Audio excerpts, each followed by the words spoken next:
الكلام بقى دلوقتي اللعيبه اللي الزمالك بيفكر فيها واللعيبه اللي الزمالك بيفاوض. سمعت 15 16 لعيب الزمالك بيفاوضوا والزمالك قعد معاه وميدو خلص معاه ومضى على رغبه و الحقيقه واللي لازم تكونوا عارفينه والفاهمينه، حتى الان المدرب هو اللي هيختار اللعيبه، هو اللي اختار اللعيبه اللي هتيجي نادي الزمالك.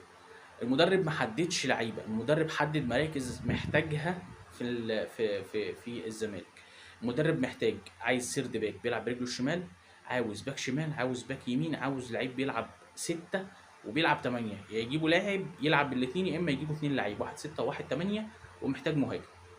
دي المراكز اللي المدير الفني محتاجها، ومحتاج لعيبه فيها. هل هو اختار لعيبه معينه بالدوري المصري؟ ما اختارش ولا لعيب في الدوري المصري، ولا اتكلم عن اي لعيب في الدوري المصري. تمام، فده الناس عماله تفضل تقول لك ده لعيب مش عارف ايه وفلان ايه والمحترف مين والفلان.